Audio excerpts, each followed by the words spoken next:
Magandang araw, Pilipinas! Ito ang Valiente News hatid sa inyo ng Office of the Vice President. Marami na ang naalalaya ng Magnegosyo Today program mula sa lalawigan ng Davao Oriental.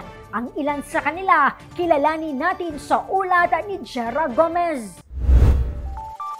Maraming MSME na mula sa Davao Oriental sa isla ng Mindanao ang naalalayan ng Magnegosyo Today program. Base sa datos, 18 individual na ang naging benepisyaryo ng programa ngayong taon. Ilan sa kanilang mga napiling hanap buhay ang paggawa ng banig at handicrafts, pagbebenta ng isda, sari-sari store at mobile salon. Isa sa mga ito ang solo parent na si Lady Babe.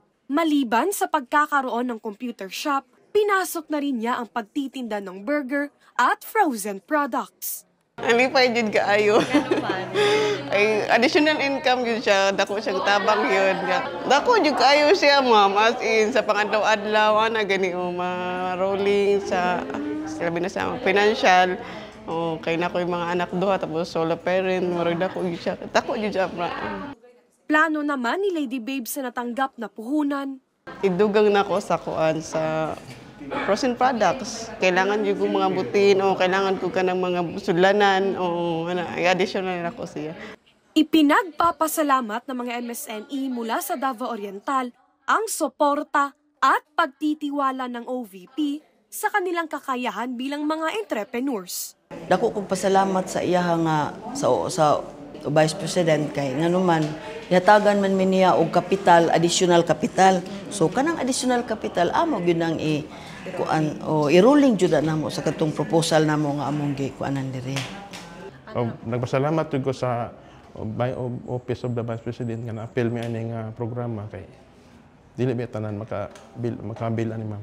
Sa iyang programa hinaot nga daghan pagmatabangan nga parehas na ako nga solo parent og nasa livelihood program. Og nagpasalamat kog dako nga isa ko nga napili ani salamat jud kaayo Vice.